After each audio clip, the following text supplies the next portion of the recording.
Okay, Josh, thanks for doing this. What I really want to do is I want to just get your response to these videos. I don't know. Have you seen any of these?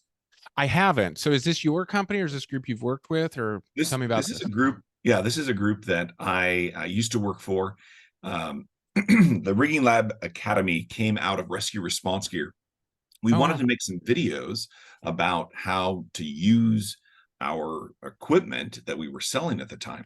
And a part of that was coming up with these in-use videos. And Oh, cool.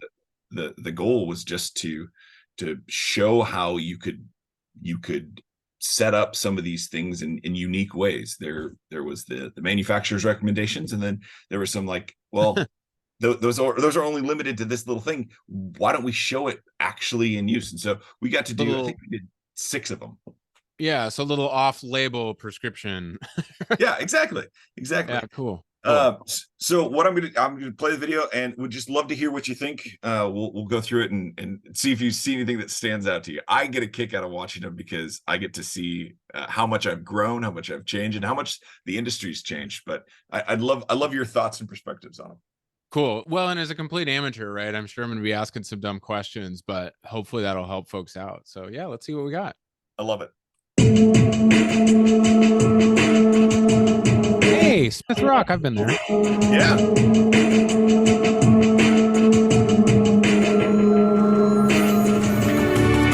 It's not on. Oh,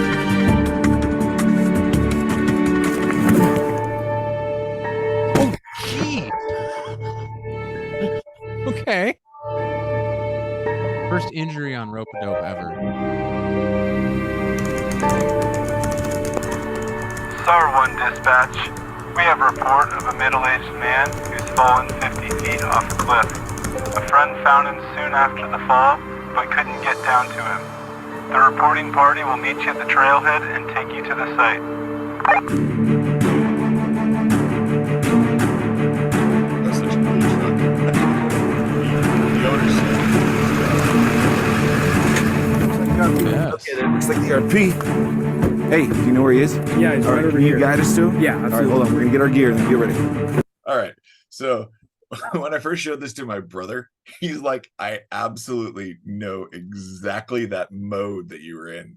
And I was like, Yeah. I was just acting. He's like, no, no, no. That's exactly how you start cutting people off, you start talking over the top. And I laugh at the fact that I was doing that at the beginning of this video, trying to explain too much too quickly. Gotcha. Um, that's great. Well, it is funny having been there, right? Because I know where these locations are. And I'm Yeah. like, oh, you don't need a rope rescue. You can just walk to the bottom. But I understand also the scenario that we're setting up. Um, and yeah, this is fun so far. That said, I think the most unrealistic part is, can you get cell service down there? I don't think you can actually talk on a cell phone down there, can you? You can, yeah. They've definitely expanded the coverage in that area. Got it. There's a whole lot of more people that have moved into that whole little drainage right there. Yeah. So in a fall scenario like this, Matt, who would be like first on scene like that? So who would actually be rolling up in this vehicle? Um, the there's three kind of competing groups who are who have some good interaction on at this particular area. In Mhm. general, in Oregon, it's the sheriff's responsibility to do any kind of a search and rescue. Um, the There is a lot of overlap between a local fire department. Okay. Here is Jefferson County and uh, and the Crooked River Ranch Fire Department uh, has done a lot of training here. Deschutes County SAR is also the park, as I understand it off the top of my head, has 2 different kind of jurisdictions that are right on opposite sides of this. And SAR is a volunteer organization. Do I understand that right?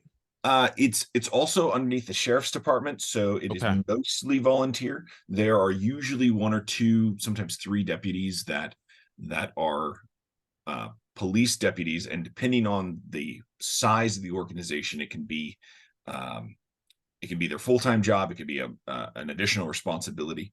And so there's lots of organizations that can respond to this particular site. In addition to that, it's state park, and so the rangers would probably actually be the first person. If they had cell phone service, it might go to dispatch, and then it would either be fire department or Deschutes County And SAR. that's if there was a ranger on site. If there was a ranger on site, yeah. And so, okay, so in any type of scenario like this, you've got different agencies, right? So county sheriff, local fire department are going to be pretty close to the top of that list. You got search and rescue organizations, which are already going to have an existing, at the very least, like a liaison relationship with one of those, with probably that sheriff's department. And then you may have other agencies like state rangers, national park rangers, forest service rangers that could be included as well. And typically, would you say, I mean, those, they already have sort of like a standard operating procedure based on the area? It's not going to be like all ad hoc. It's not this particular area has a lot of rescues, and so they've worked at times better and worse. Right now, there is a lot of good collaboration at the ground level, where the fire department will come in. If you have this type of rescue, they have a lot of resources to do really big and heavy systems, and they also have a lot of people that they can send down. The park rangers themselves have a little gator that like a 6-wheeled vehicle that they can drive down and help do pack outs along the big walls. There's actually pre-staged litters so that you can get local just climbers to come and help haul somebody out. So in this video, we have it as a little bit of a cloistered view of this, where we're pretending that we are the responding. Wait, this is dramatized? I thought this was real. You couldn't pick that up from my acting? No. Oh, good. So it's not really ad hoc, but it really depends on how the initial report comes in, and then the type of rescue that is actually there versus the one that's stated.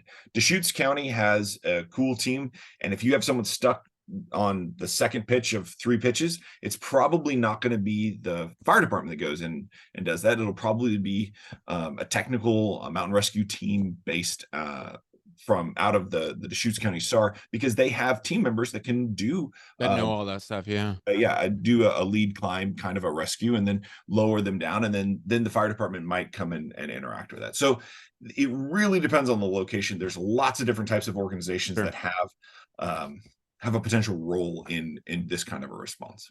Cool. Well, let's see how actor Matt handled the rest of this. Okay, let's get all the gear. We'll stage it at the edge. Garrett, Jeff, let's go find the patient. Yeah, there he is. Okay, let's have you come back from the edge here. I think that guy almost stumbled off. Jeff, I want 2 perimeters. I want 1 for safety and I want 1 to keep people out. Garrett, can you set up an anchor so you can rappel down and assess the patient as soon as possible? All right. Good, looking good.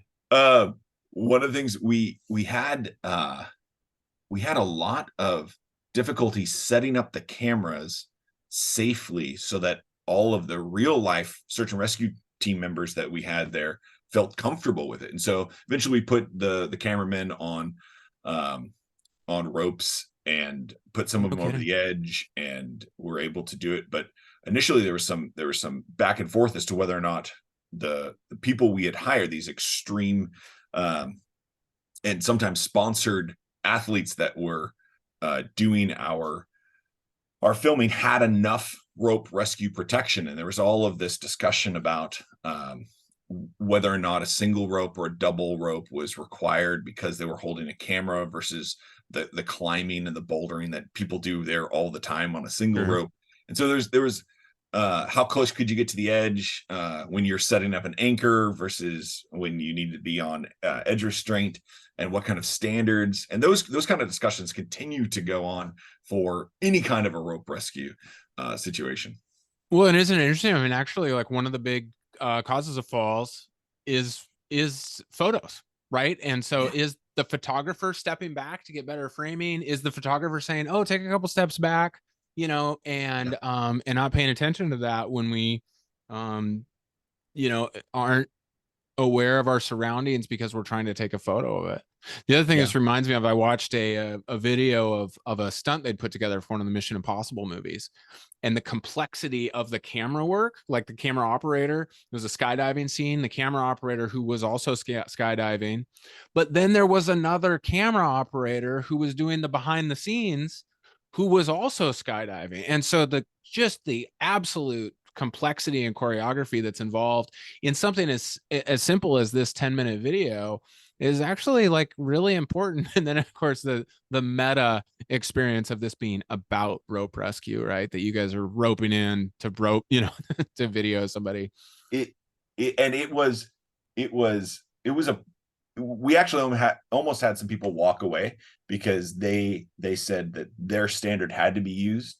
And we were eventually able to like work through and say this standard applies in this scenario and this standard applies in this scenario. Yeah. But it remains a contentious thing. At what point do you employ these different standards in these different margins of safety? Got it. Very cool. All right, let's see how young Matt leads the team here. Well, the thing I keep noticing is my hairline. Yeah, it does tend to creep up on you, doesn't it? So is there anything I can do to help? Yeah, why don't you stick around and we'll use you to help haul. So we'll have someone come over here, debrief you, and then when I ask for the riggers, go ahead and go with them. Okay. All right. Is that normal to bring the friend in? SAR 2 from SAR 1. With a smaller team, it's not the first go-to, but if you have people that have experience, it's really dependent on whoever the incident commander is whether or not they feel comfortable adding members of the public. If I didn't have enough people to help pull on a rope system, I would absolutely ask the general public. The biggest thing is people get really excited and they run really fast when they're hauling the rope, and being able to stop them if something gets hung up, that's probably the most difficult aspect of incorporating the public, because people want to be helpful, and it's just making sure that they're helpful in a way that allows them to allows them to do it without creating additional hazards. Cool. Go ahead, SAR 1, SAR 2. The medics are going down to do the patient evaluation right now. Let's get the gear over here, we'll stage it, and then we'll start rigging from here. Sounds good, we'll start loading up.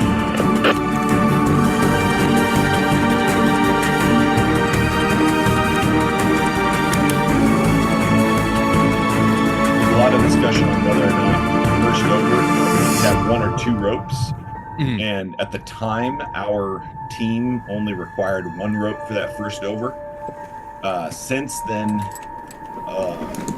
continuity. For continuity, we always use two ropes now, but at the time, I remember the discussion: do we have two? Do we have one? And the time it takes to set up a second rope, is it worth it? Is it not? What's the balance between speed, wanting to get to an injured party quickly, right? Because time obviously is important, and safety of the rescuers, right? Making, like, how do you do that safely and quickly? The discussion on that judgment is worthy of a video of itself. In short, you practice and train for the kinds of environments that you have responded to in the past. So it's often good practice to train in the areas where you've had calls or rope rescues, so that become familiar with the types of anchors that you'll need, the types of anchors that are appropriate for that system or that area. And then you develop a known operation and a set of protocols for your area and your department based on how much you can train, your equipment replacement, and your training like budget. And then you make the best choice off of those factors. Got it. But it sounds like, I mean, one of the important things is that the training causes you to be quicker without compromising safety, right? Whereas if you are undertrained, if you aren't proficient and you're like, how's this not tied again? Like, which way do we do the anchor? And now there's all of a sudden an argument or a disagreement amongst the team. Well, now we're just costing minutes. Where if it's like, no, we always do 2 ropes, or no, we always use this size of rope. Yes, we always use this descender, not that descender. Like, those questions are all pre-answered, which now allows you to be pretty fast without compromising safety. That's the ideal. The reality is, like in this situation, like at Smith Rocks, there are organizations that operate under completely different types of standards. So the fire department usually operates under an NFPA or an NFPA derivative, and the search and rescue team can operate under any number of standards. Most likely the Mountain Rescue Association, but the Mountain Rescue Association doesn't certify individual people, it only certifies teams. And so there's this group knowledge that you have to have a certain threshold before the group can perform at the site versus what they train. Because if you only have people who have the knowledge that come to the trainings and they don't come to the actual rescue, then you could have severe deficiencies, and that introduces more risk into the situation, even if you're using the right protocols, because there's this individual lack of knowledge, a potential individual lack of knowledge. Most of the time, to get on a mountain rescue team, you have the most amount of training, and you have people who are passionate about it. So that potential doesn't always present itself. But then you have these two organizations working side by side, and especially when it comes to the diameter and the strength of the ropes or the systems that you're using, that becomes quite contentious. So really, the practicing and doing mutual aid trainings are probably the best ways, because then you get to hammer those things out and you're not at the site of a rescue. Not doing it. When there's life on the line. Yeah, in general, if you have an instructor or the incident commander and they just say, hey, we need to go and we need to use a bigger rope, it's not the time to argue. Like, you might press back once, but at the site of a rescue, it's not the time to get into those things if we're trying to help somebody. Cool. All right. What's next? What's going on next?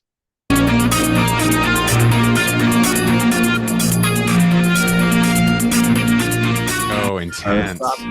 Set it down right here and we'll stage from here. He's breathing shallow. The little things. That guy the guy who just came up didn't want to rappel at all, and so when he put his harness on, it was completely inside out, and we got just lambasted for that. Right, because he walked around. Yeah, well, one of his shoulder straps was just like twisted inside out, and it was just hilarious. The other thing, funny side note, one of our distributors saw this video, is like, hey, great video, but who's the fat guy leading everything? Oh no. And I was like, oh, I see. Okay, I need to lose some weight. I appreciate that. He's like, oh, I am so sorry. And I said, no, it's true. I need to lose some weight. It's the camera, right? Exactly. The camera adds 70 pounds. Currently at about 37 per minute. His cap refill is above 3 seconds. His pulse is fast and thready at sinus tach. His BP is 70 over palp, and he has cervical spinal deformities. Actually got a wilderness, what was it? Knowles, National Outdoor Leadership School instructor come and do the moulage for us. No kidding. Yeah, it was awesome. The medical side of this is always interesting because there's the whole technical rope side, and then what's the best use for these types of restraints. And we actually used two different systems. One was a system that normally can be utilized by itself without a litter, and on scene, these two people here are both in real life paramedics, and so there was this discussion: does this one thing, the Yates Spec Pack, work in this kind of an injury by itself, or does it need to be put into a litter? And so eventually we added both of them in there, but it always adds some more complexity when you think about what is that benefit of time versus preparation, get them out of them to get to advanced medical care. Like the rigging side of it, we have a lot of time from the time we put someone over the edge to the time that they're ready to be hauled up. We've got sometimes 20-30 minutes. Oh, and while they're stabilizing the patient. While they're stabilizing, while they're packaging, while they do that. So we have a lot of options to set our thing up usually for the best case for us. But the medical side, like where is that balance between getting them out of the situation versus securing them during the transport? Like there's a lot that goes into that kind of a decision as well. Cool. All right. Star 1, Medic 1. Medic 1. Activate Airlink, Redmond Fire, critical patient. Copy that. We didn't explain it very well here, is that the helicopter could come in but didn't have hoist operations, and we didn't add that line of dialogue, and I think that would have been a good way. The end of it, the second part of this video, we show that the helicopter kind of comes in, but the idea here is that you're going to get them out of the canyon, and then you're going to get them to a safe landing zone for the helicopter. Exactly. Cool. After you're done doing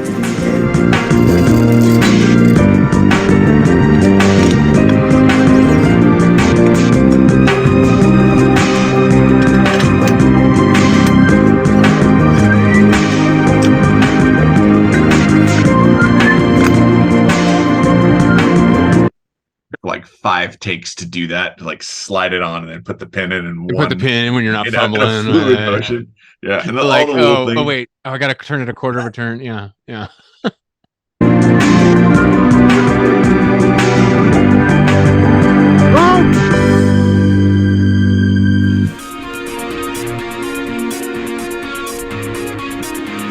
on the bottom.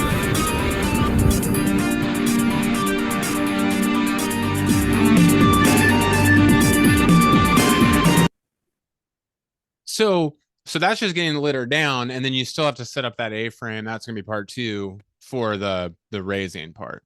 Yeah, that's part 2, where we do the A-frame. It's a side A-frame, and sometime I'll do that with you. But yeah, for sure. So for you, like where you do these in training, right? You do them for real, and then you do this like drama version. What doing it this way, right, where you're on camera, you've got the extra complexity of the camera operators, you've got the fact that you have to do it 6 different times, that you're probably even doing takes like out of order from what it would happen in real life. What was like your biggest learning that you've been able to apply in your training and in real life scenarios? Well, I like the question. I think the first thing that comes to mind is the need for a clear communication plan. There was some ease when comparing this to a real rescue. We could redo it if we needed to. We at the time, like, it dropped at one point during the filming, it dropped 15 degrees in an hour. And then it probably dropped another 15 degrees over the next 2 hours. And so everyone just started shivering as we were waiting around for the next take. And so we were able to just add a line of dialogue. Hey, we can do this. Or run back to the car and say, hey, we need everybody to get their coats. We can stop everything midway and say, all right, let's just take a break. So the pressure there, like there's production cost pressure, but that's not nearly as forceful as a real rescue. I think the complexity also is reduced because at the end of the day, I just got to say, no, we're not going to be training that particular skill. We are going to be doing this particular skill. And there Yes, you don't have to demo every knot. You don't have to do, it's like, no, we're just focused on this one little we're thing. doing this. And that when you paid someone to be there, it's a lot easier to have that direction just as an authoritative direction, as opposed to what a lot of these teams need to have, which is like earned respect for the individual. And so I think that is really handy. We also didn't have to deal with any mutual aid standard differences because we were able to say, nope, this is our standard. Yeah. And so those things were helpful when I'm doing my classes, to say I get to choose how much bandwidth we're going to use in the discussion of skills and the types of equipment. There's a million ways to do this. We're gonna have this much bandwidth, and when you demonstrate your skill, we can increase that bandwidth. But for the sake of instruction, being able to say, this is the place that we're operating in, and that thing that you talk about, yeah, it might work, but for this class, it's going to be outside. And I think that's that's the clearest connection to what I learned in doing this, having that ability to say, this is what we're going to do, and not have to work through the political potential of figuring out which standard we're going to use when we're doing mutual aid. I think that's probably the first answer I have. I can, in my classes, say, this is the skill set we're going to use, and what you're asking about is outside. Maybe we can teach that at a different time or a different skill or a different class, but right now that's what we're going to be operating. Well, I love that. I mean, it makes me think of two things. One, as like the recreationist, right? The adventurer who's out there who may one day have to press that SOS button or make that phone call. One is, like, in real life, you don't get multiple takes, right? So if you're down there and you're shivering, you don't get to go back to the car for your jacket. Like, that's real. So you only get one take. And so from the rescuer side, thinking about that too, like, we're about to drop into this unknown situation, take every piece of gear you might possibly need, and move in. And then the other thing that I heard you say that I just think is so important, that I, from the outside, we don't think about. We think, like, you guys have manuals and you've done all this, you've practiced before, but the wilderness is a wild place. I think it's in the name, and which means that rescue situations are wild and they're going to be unusual. And you have this extra complexity of human systems where you've got multiple agencies under different standards that are going to have to communicate and agree in the field in real time over what they're going to do. And I imagine you got some egos involved too. Every once in a while, right? And so knowing that, like, it would seem like it's important for rescuers to think about that going in, is like, what are my communication skills like? What are my interpersonal skills like? What are my negotiating skills like? Because that's all going to be happening in real time with big egos. And then also it seems like, and correct me if I'm wrong on this, you can have two systems, right? Two like specific rescue systems, right? Hoisting systems that are both safe and yet different, so that one goes, well, that's not safe because it's unfamiliar, and the other one says, no, that's not safe because it's unfamiliar. And what's the decision making process, right? Like, that needs to be thought about ahead of time. It's like, the ego on that side of it is such a big aspect of any type of a rescue, and it's compounded with the fact that if you are like on a wildland fire, you have potentially a whole crew who has one of their own who you're rescuing, and now you are saying you've got to do this, but if they have any kind of a background in rope rescue but aren't responsible for the rescue, and then you're coming in to do the rescue, there's already a lot of ego with type A people who want to go rap off a huge cliff and jump down and save the person. That in combination with the real relationships with the people that are there. Yeah. And then the mutual aid thing, like that is an And both, untalked about soft skill of rescue, which says how well can you play with other people? How well can you compromise, and can you have those discussions ahead of time so they don't impact the time it takes to do this rescue? well, and then time is another issue, right? Which is there's sometimes real time constraints, right? Like the fire is coming, or the storm is coming, or the patient is bleeding out, right? And then there's perceived time constraints, right? It's like, no, the medic told us the patient is stable and we've got time. Yeah. So now we can, let's slow things down. Let's cool things off, like but those real and perceived senses of urgency can also just compound the complexity of this.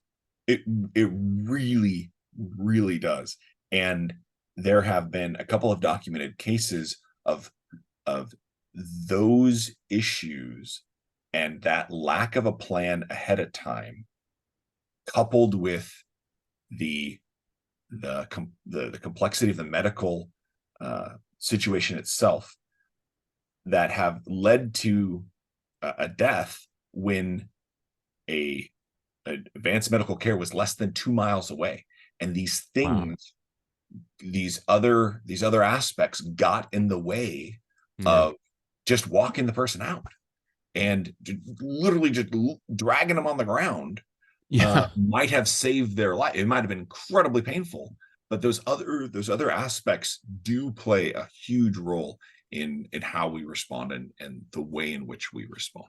Well, cool. Well, thanks for sharing, Matt. Just one, your very fun real life rescue, and super realistic. And then also just your behind the scenes insight as to, one, specifically how this video was made, but then also just the complexities that we from the outside don't see or understand in rope rescue, or any type of rescue situation. And honestly, that rescue, it sounds like that rescuers need to spend time continuing to sharpen their skills, get better, learn both the hard and soft skills of rescue, and that it's an ever evolving situation, because every rescue is going to be different. Every rescue is going to have its own complexities and challenges, and you really can't stop learning in that space. Well, I thank you. I think you're right. I think removing those complexities out of the real life situations by planning, training, and doing that mutual aid ahead of time really is the kind of the takeaway that I'm getting as I've rewatched this and listened to it from your perspective, this outside perspective. So thanks for taking the time to do it. Absolutely. Talk soon, Matt. See you.